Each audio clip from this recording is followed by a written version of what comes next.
Many years ago, when my daughter was very young, I bought her a baby cup with kittens, chickens and a sparrow. The daughter used it for many years, but then the cup fell and cracked.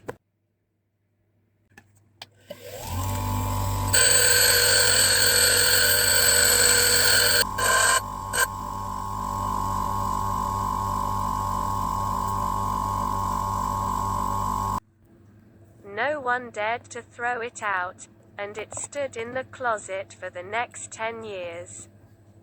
And then my daughter brought me a cup and asked me to make something from the fragments. Today I finally got my hands on it, and for a start I made a pendant with a sparrow.